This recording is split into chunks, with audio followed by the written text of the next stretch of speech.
Өлкө улуттун өкүлү жашаган Мрамор орто мектебинде окутуу орус жана кыргыз тилинде жүргүзүлөт. 320 орунга ылайыкталган мектепте учурда 552 окуучуга 28 мугалим билим берет. Жамаат 6 жылдан бери Мерсика, Арис өңдүү эл аралык уюмдар менен иштешип, мектептин көп маселелерин чечип алышат.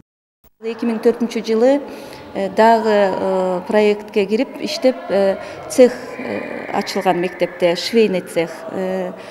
2006-жылы Арис программасы менен иштеп, айыл өкмөт аркылуу тренажердук зал курулган. Ошо Арис программасынын негизинде.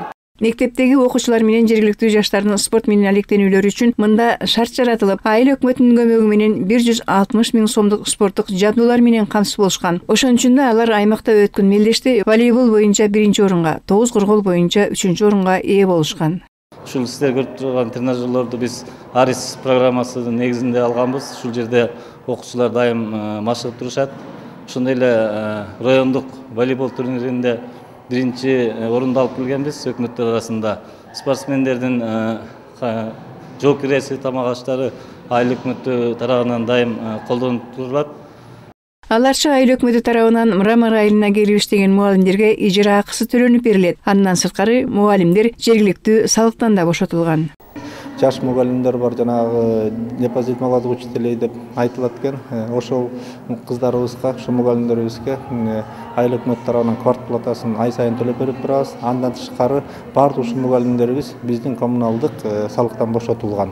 Мектепте жетишкен ийгиликтер менен бирге муктаждыктары да жок эмес. 500дөн ашык баланы окутууда негизги сыналган физика, математика, химия, орус тили өңдүү сабактары боюнча адистер жетишпейт.